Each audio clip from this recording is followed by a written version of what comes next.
This is 12-month-old Loki. You're going to see him light up right here over food. So his history is he attacks the housemate, not this dog, this is one of ours.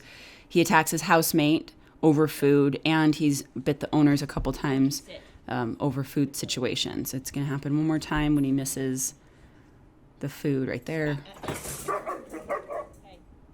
This video, you guys, I'm going to show you the beginning steps to working a dog through this behavior. A lot of people don't know what do I start with? How do I even start the process if I wanted to? This is how you start the process, and you can build on it and you can finish. And some of you might just need this video. This is Loki meeting Billy for the first time. I just wanted to put that in there because he's a really friendly dog. He's only 12 months old. He's just a puppy. He's great with other dogs. Food is the issue.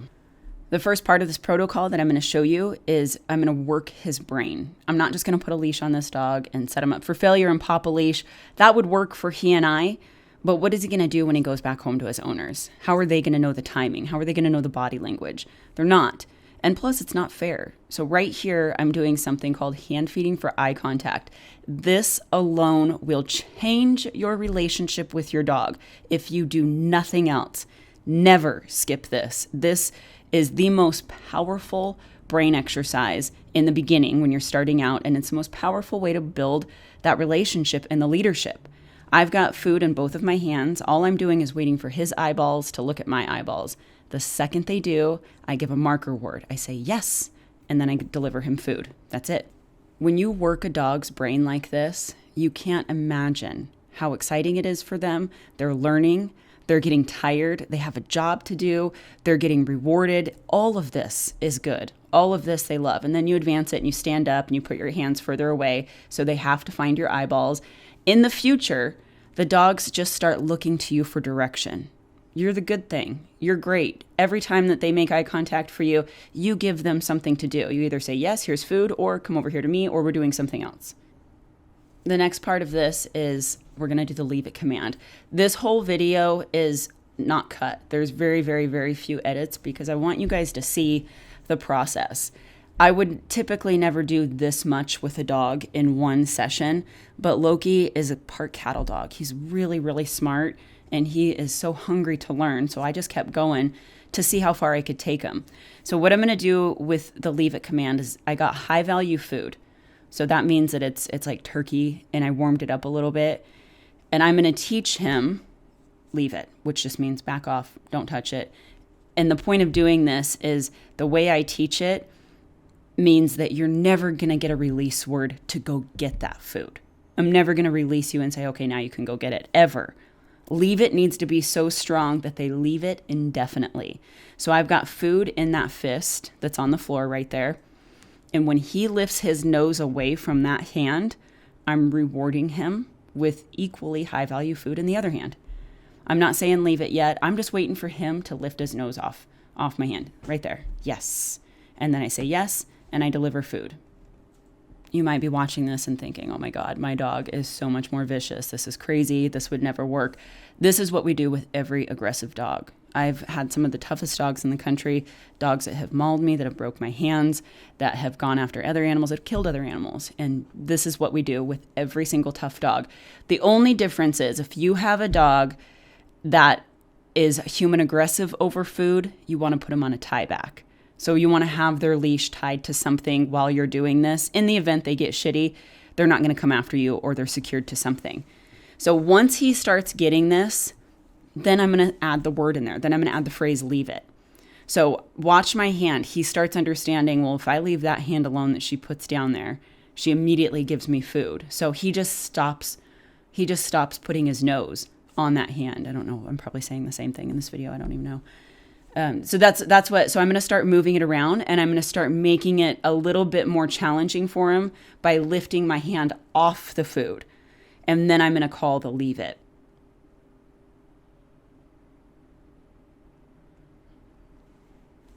So you can see I'm kind of moving my hand around. This wasn't the greatest item to use for food because it kept sticking to the floor. But right here is once I put my hand down there, I say leave it. So right here I'm saying leave it. and then he looks up at me. If I get eye contact from him, even better. Down the road, absolutely, I'm going to expect eye contact, but I don't expect it right here. Right here, I just want him to start ignoring the other food. Now, again, the food on the ground, when I cover my hand, I am never going to let him just take that food, even when he gets really good at it. I'm never going to snap my fingers and say, okay, ever. Because if I'm outside and I have a dog that's aggressive towards cats or kids or people, I don't want to say leave it and then my dog get in the habit of being waiting for a cue of like snapping my fingers to say go get it and then go launch. I don't want him to ever anticipate that at some point after leave it, he might get whatever the item was that I called to leave it for ever. So I make it really clear that whatever food was on the ground, if I said leave it, that's leave it at all costs. I might pick it up and then give it to you from my hand, but you're never just going to be released to go get it. And right there, I put it on his paw. I'm just trying to distract him a little bit because he got good at it pretty quickly. And so I want to give him a higher level challenge. I want to start challenging the leave it, really proofing it with him. So I'm going to start moving my hand off of the food in just a second. This was not a good choice. This turkey, it's sticking everywhere to the ground. But it was the only high thing I have. So right there, you can see when I say leave it, watch his head because he immediately looks at me now. He knows when I say leave it, something good happens. So I start moving it around a little bit more. Again, I want to reiterate how important it is to work your dog's brain. And all that means is teach them something. That doesn't mean teach them something by cranking on the leash and shutting them down or flattening them out and telling them no. It means set time aside from your schedule and engage with your dog. Whoop, got too close. Leave it. And he does it. Teach them something that they can be excited about winning. He gets to win every situation, every little leave it. There's no negative. He's not getting in trouble. He doesn't know. The only thing that I'm going to do is cover it up and not let him get it. That's it. This is working your dog's brain. So now I'm saying leave it, a little bit more distracting because he's sitting up. Working their brain is such an important part of the whole exercise. I don't care if your dog has 5 acres to run around on. That's great and that's necessary.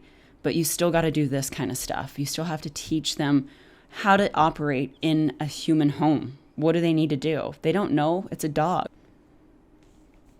Now I'm going to make it a little bit more challenging. Again, I know a lot of trainers do this differently and they pop the leash. I don't, because I don't get long-lasting results with clients that way because clients don't have good timing. But with this, I get forever results. You'll see that I use the leash just to restrain him if my timing was off. I don't want him to get the food, so I'll just use it to hold it back. Just in the beginning, because he didn't get it. This is an important part. As I drop that food, right at the same time I say leave it. I am setting him up for success. I want him to know. I want him to know that, hey, I'm going to throw this, and I'm going to tell you leave it. I know you know what leave it means, so he's going to be ready for it. That's not cheating, that's teaching.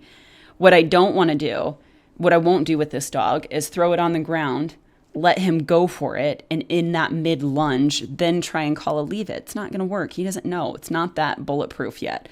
We're still learning. So right there, as I dropped it, I said leave it. He got rewarded for it pretty easy. This is the protocol. Look how engaged this dog is. We have a cat in the studio. We have other dogs. I mean, he doesn't care. He's so thrilled that he's learning something and he's getting rewarded for it. And I know, again, a lot of people are weird about that. I used to be weird too. Like, it's my way or no way. And that just is not going to get you long-term results if you have a tough dog. Okay, and then the next sequence that we're going to do is the crate. And then we're going to bring another dog out and we're going to work through some of that stuff. So you're going to see what that looks like. Again, this is one session. Don't do this all in one session. This should be broke up into 3 or 4 sessions with you and your dog. I knew I could get through a lot. If anybody seeing this is interested in Loki, he's only 12 months old and he is so much fun to work with. He's so willing to learn. He's looking for another home. He's not with my rescue. I'm just trying to help the owners out because they aren't equipped to keep him. They are not an active enough lifestyle for what Loki needs. Okay, moving on. So he's got resource guarding issues with his crate at home. Obviously, he's not going to have real resource guarding issues with me and my crate because it's my stuff, my smell. And plus, I bring a different attitude to this kind of stuff. I'm not concerned if I get bit. I'm not really worried about it. I don't hold any emotional attachment to it. I just move through it.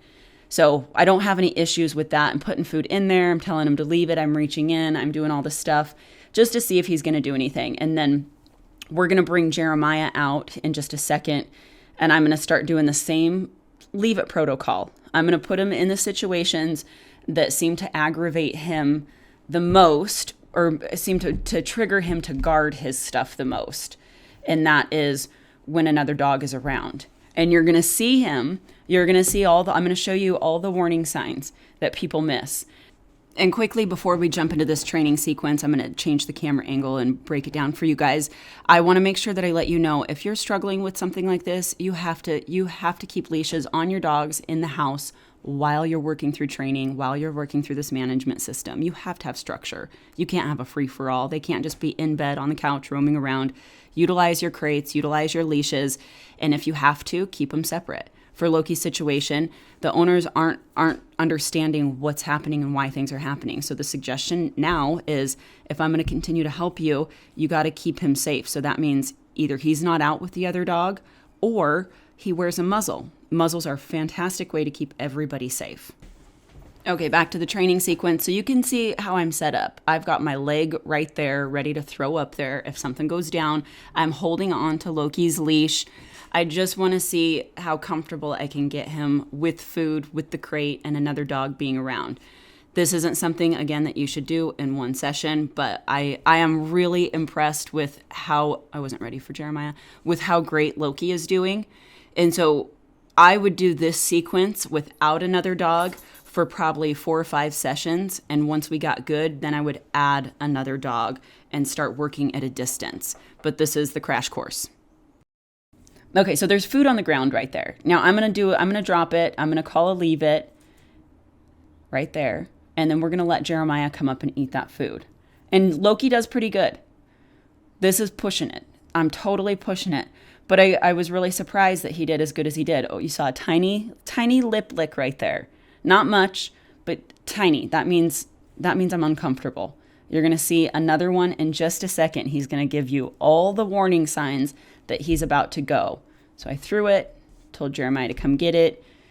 Loki's focused on me. He's getting rewarded. Not a big deal. So coming up right here. See that? Side eye, tiny lip lick. Now, if I weren't right there, I'm going to show you again. You might have missed it. Right there. Here it comes. Side eye, tiny lip lick. He's uncomfortable. If I wasn't right there, Loki would have gone off. That would have been an issue. Okay, you get it, but what's the question that remains is, how does this work long term? There's something called the trigger becomes the cue. This is something Sarah, my business partner, taught me. When you do repetitions consistently with your dog, the previous trigger, instead of them lunging or going for it, because you've done so many repetitions, now that trigger is their cue to look to you.